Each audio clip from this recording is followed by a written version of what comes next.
In 2010, Lamar Odom was on top of the basketball world. His Lakers had just beaten the Celtics in the NBA championship. He was the father of 2 healthy kids, and the future looked bright. But the future only looked bright because we didn't see what was really happening. We didn't see the drug use. We didn't see the party. We didn't see what was coming next. 5 years later, in 2015, Lamar Odom was found unconscious in a brothel. Doctors thought he was going to die, and even if he lived, there were reports that he was going to be brain dead. Luckily, as we all know, he did survive and now appears to be doing fine. But what happened? What caused a man who had it all to almost throw his life away? So how are you guys doing? My name is Mike Korzemba, and that's what we're going to answer today. We're going to look at the story of Lamar Odom. Growing up in South Jamaica, Queens, Lamar Odom often thought one thing: at least I have my mom. Because you see, Lamar's father was a heroin addict and was never really a part of his life. It was his mother who raised him.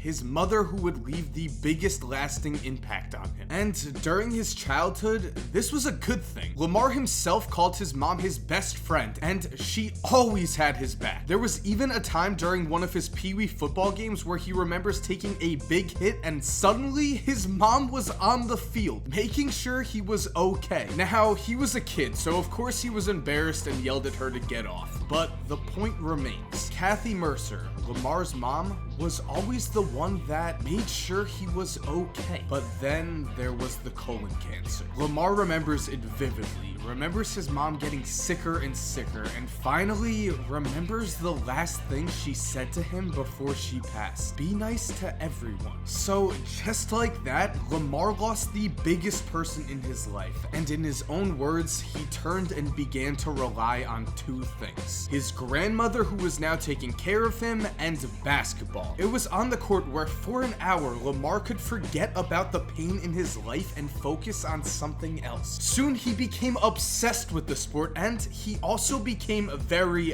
very good. Standing at around 6'10", Lamar was always able to score against smaller defenders, especially in high school. But what made his game different was his playmaking ability, especially in the open court. He was the perfect example of someone who could do everything at a high level on a basketball court, and his trademark soon became the fact that he was a one-man fast break. This meant you could often find him grabbing a rebound, dribbling through traffic himself, then finishing the play with a monster dunk. By the end of his senior year in high school, Lamar was named Parade's High School Player of the Year and was seriously considering leaving straight for the NBA draft. But he decided he wasn't ready, and eventually, after some problems with the NCAA, he ended up at the University of Rhode Island. There he would play 1 season, and after he was named first team All-Atlantic 10 and led Rhode Island to its first ever Atlantic 10 tournament victory, Lamar decided enough was enough. It was time to enter the NBA draft. In the 1999 draft, the Los Angeles Clippers made Lamar Odom the 4th pick. But because they were the Clippers, they couldn't keep him, and he eventually became a Los Angeles Laker. On the Lakers, though, Lamar Odom became one of the best glue guys in the NBA. In fact, on the court, he was a near all-star, but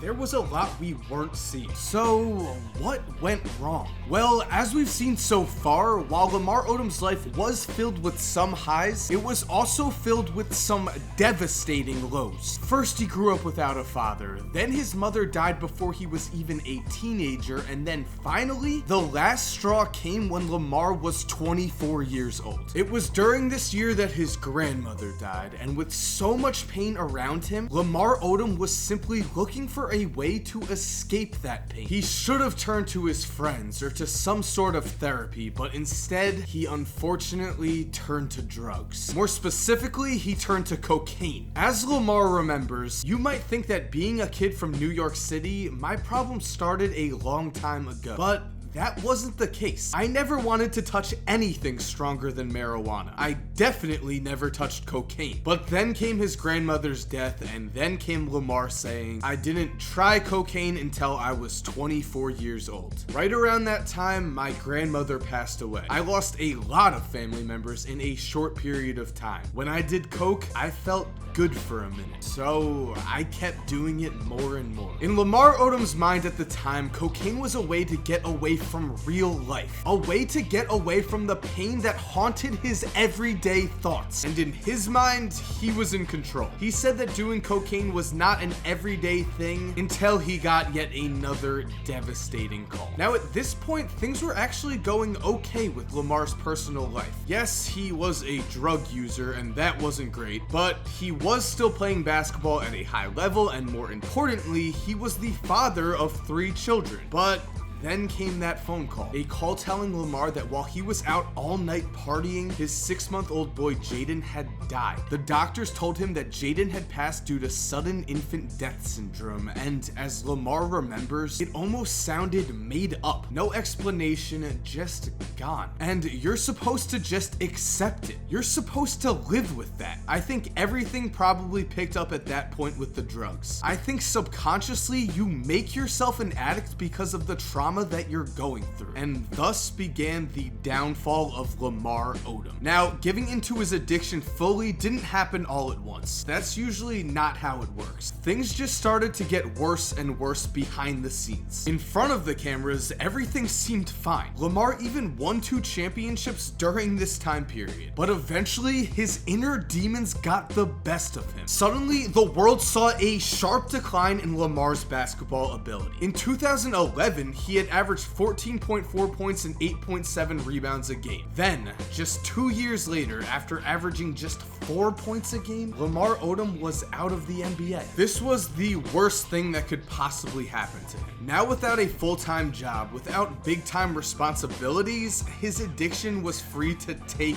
over. In August of 2013, Lamar suddenly went missing for 3 days. His family feared that he was on a drug binge, but when eventually found, Lamar's agent said that he was fine. He wasn't. Next came a drunk driving charge, then came his divorce with Khloe Kardashian. Then, finally, we found ourselves at the lowest point of Lamar Odom's life. In October of 2015, Lamar was found unconscious in a brothel in Las Vegas. Doctors rushed to save his life, but the diagnosis was grim. He was supposed to die. So at this point, you must be wondering, what was going on in Lamar Odom's life at that time? Well, by the time Lamar was found unconscious in that Las Vegas brothel, by the time drugs almost killed him, Lamar himself admits that he was doing cocaine every chance he possibly could. News reports would later claim that he was doing as much as $800 worth every day, but that can't be confirmed, and really, it doesn't matter now. What does matter is how Lamar's outlook on life has already changed since his accident. When he woke up, Lamar remembers a doctor coming in and saying, "Mr. Odom, you've been in a coma for the last 4 days. Do you understand?" Lamar nodded, and the doctor finished with, "It's a miracle that you're here. We didn't think you were going to make it." This was the wake-up call that Lamar needed. All of his life, he had always thought that he was in control. Even when he was a full-blown addict, even when he was spending his free time doing cocaine in a motel room,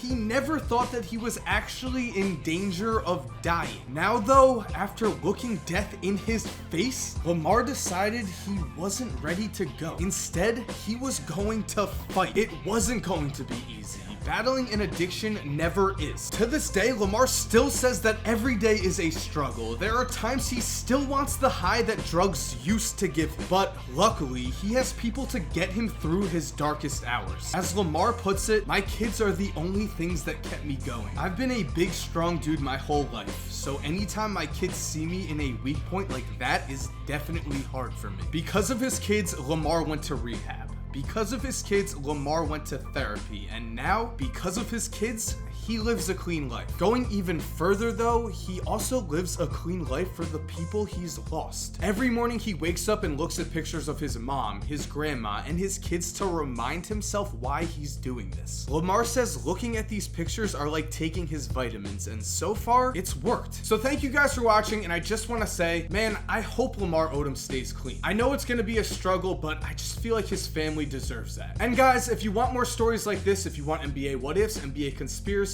make sure to subscribe to this channel. We are in a new basketball season. There's going to be tons of content coming. And to everyone already subscribed, thank you so much for supporting. You're awesome. We all know this, and as always, have an awesome day, and cue that music.